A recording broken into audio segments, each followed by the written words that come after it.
વિદ્યાર્થી મિત્રો, મારા યુટ્યુબ ચેનલમાં તમારું હાર્દિક સ્વાગત છે.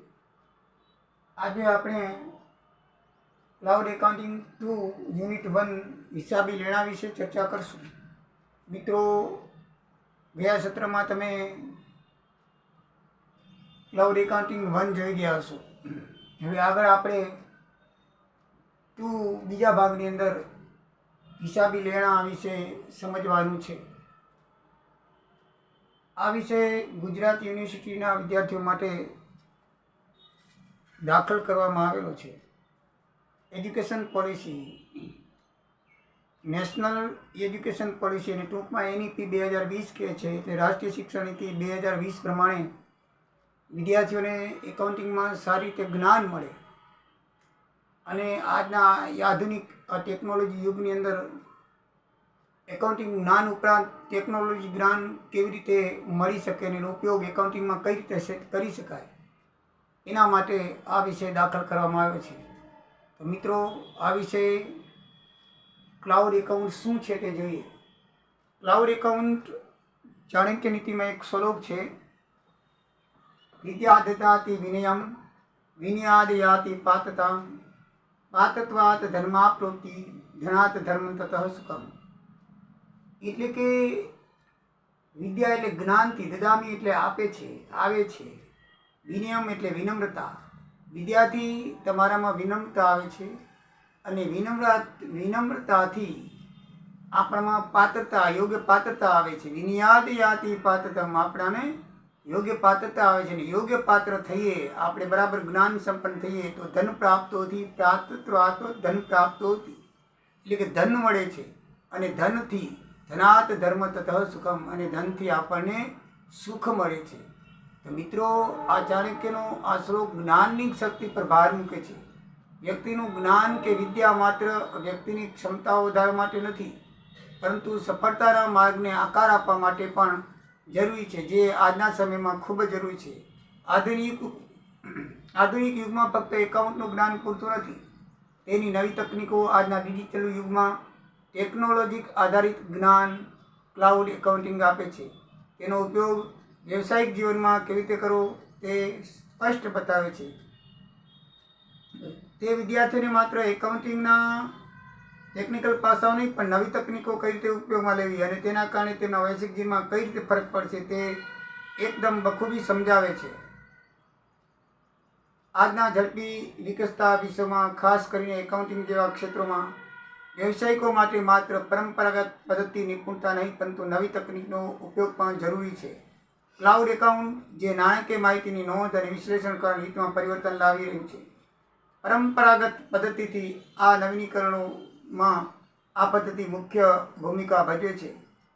એટલા માટે નેશનલ એજ્યુકેશન પોલિસી 2020 એને ધ્યાનમાં રાખીને આ વિષય દાખલ કરેલો છે. મિત્રો, એ ક્લાઉડ એકાઉન્ટની અંદર આપણે આધુનિક યુગ સાથે તાલમેલ રાખવા, યોગ્ય કાર્યક્ષમતા કેળવીએ એવી NEPની ઈચ્છા છે, NEPનો સાચો હેતુ છે.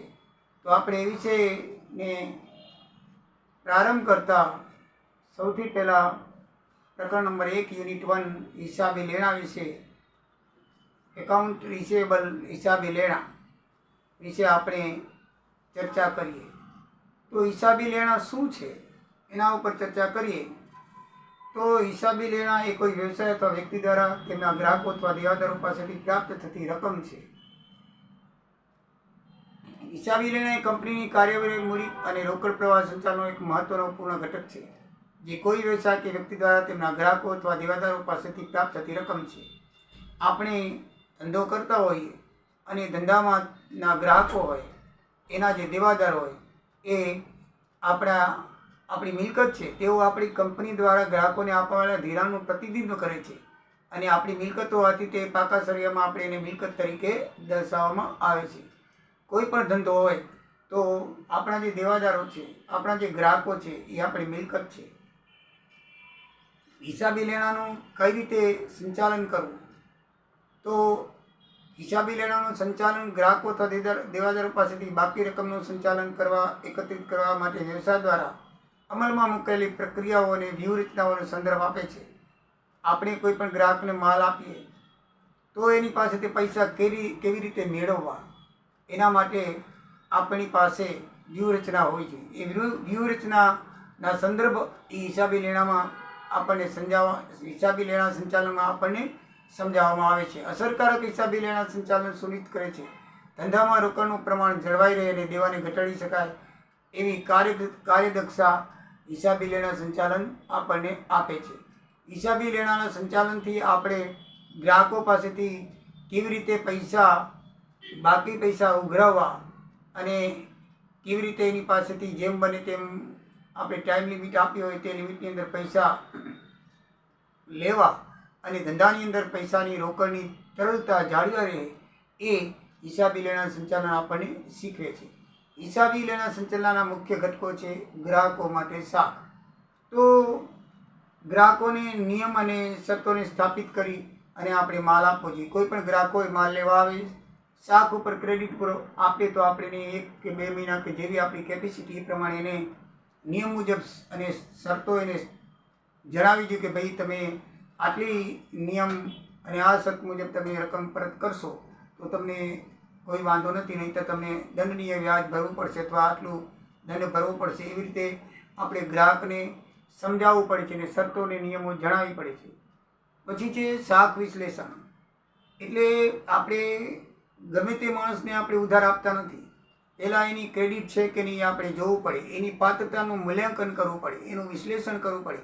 જે તે ગ્રાહકોને તમે ઉધાર આપો તો એ ગાલખતમાં જવાનો પૂરેપૂરો સંભવ છે. માટે સાખનું વિશ્લેષણ કરવું પડે, ગ્રાહકોની ક્રેડિટ કેવી છે એ જાણવું પડે. એ આપણે હિસાબી લેણાનું સંચાલન શીખવે છે. ઇન્વોઇસિંગ એટલે કે આપણે માલ વેચ્યો હોય, આપણને માલ આવ્યો હોય, એના જે બિલો હોય એને ફાઇલિંગ કરવું પડે. સમયસર ફાઇલિંગ કરવાથી ચૂકવેલા બિલની નોંધ બિલ ઉપર કરવાથી આપણને સચોટતા ખ્યાલ આવે છે કેટલા બાકી છે ને કેટલી રોકડ આપણને આવી છે ને કેટલી રોકડ દેવાની છે. આવું આપણે ઇન્વોઇસિંગ કરવાથી માલુમ પડે છે. સંગ્રહ સમયસર ચૂકવણીની ખાતરી કરવા માટે વ્યવસ્થિત અને અસરકારક સંગ્રહ પ્રક્રિયાઓ એટલે કે પૈસા આપણી પાસે હોવા જોઈએ.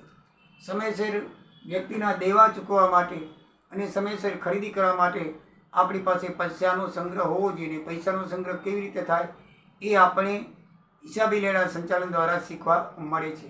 મોનિટરિંગ સંભવિત સમસ્યાઓને વહેલી તકે ઓળખવા માટે અને તેને ઉકેલવા માટે નિયમિતપણે હિસાબી લેણાનું ચેક કરતા રહેવું, એની મોનિટરિંગ કરતા રહેવું જોઈએ, એની ચેકિંગ કરતા રહેવું જોઈએ.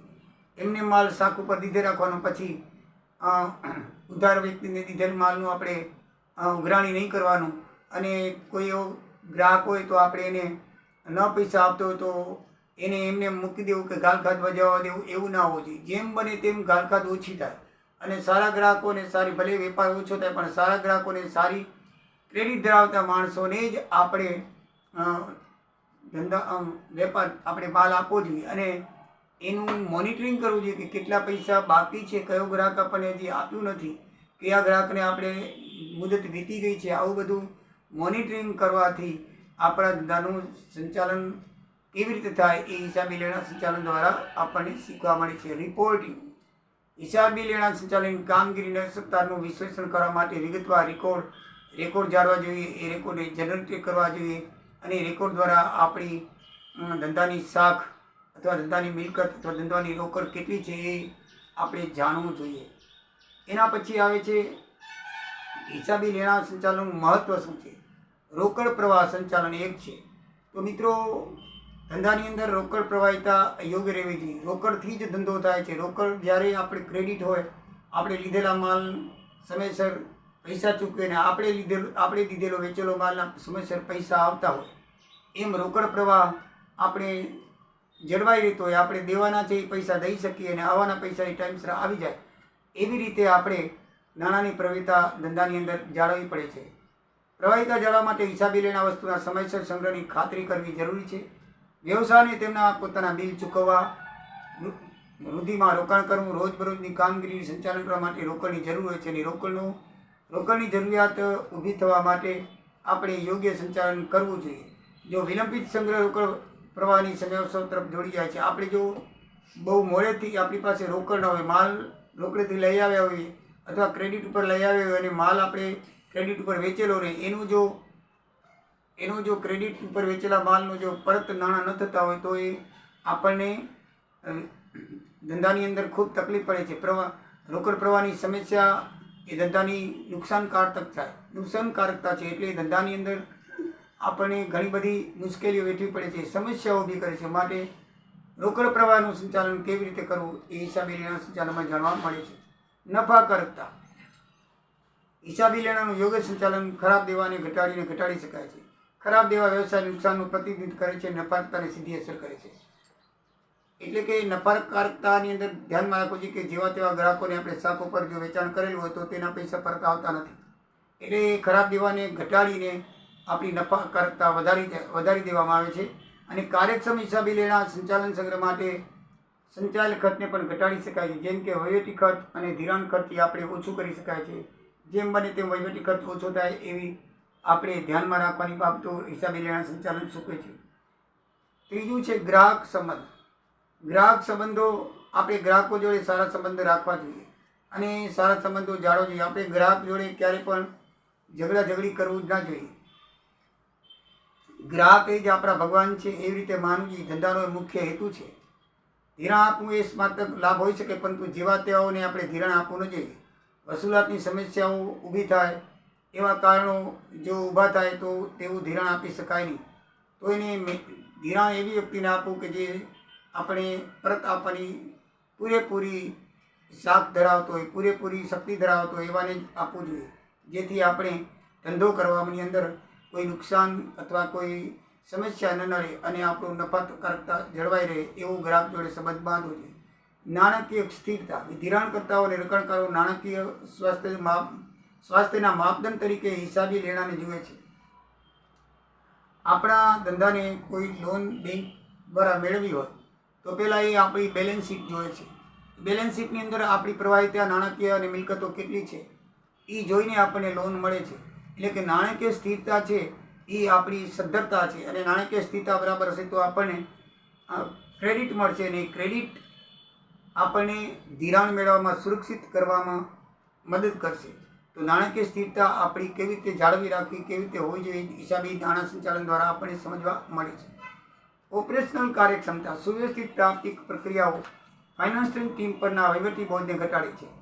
એટલે કે જો સુવ્યવસ્થિત પ્રાપ્તિ પ્રક્રિયાઓ હોય, આપણે બધી એકદમ સારી રીતે સંચાલન કરતા હોઈએ તો આપણે જે ફાઇનાન્સ લીધેલું હોય કે દીધેલું હોય તો એના ઉપરનો બોજ ઘટી જાય છે. જેનાથી આપણી એ બીજી વહીવટમાં પ્રવૃત્તિઓ છે, બીજી જે ધંધાને લગતી પ્રવૃત્તિઓ છે એના ઉપર બરાબર ધ્યાન આપી શકે છે. હિસાબી લેણા સંચાલનમાં ઓટોમેશન અને ટેકનોલોજી ચોકસાઈ સુધારી શકે છે. આપણે ભૂલો હોય તો એ ઘટાડી શકાય છે અને એકંદર કાર્યક્ષમતામાં વધારો આપણે કરી શકીએ છીએ. તો મિત્રો, આજે હિસાબી લેણા સંચાલન પરિચયનું આટલું જ બરાબર આપણને સમજ્યા. હવે આગળ આપણે હિસાબી લેણા સંચાલન ક્લાઉડ એકાઉન્ટના લાભો શું છે તે આપણે જોઈશું. તો મિત્રો, આ વિડીયો જો તમને ગમ્યો હોય તો તમે જરૂરથી લાઈક કરશો અને સબસ્ક્રાઈબ કરશો. જય સિયારામ, જય દ્વારિકાધીશ.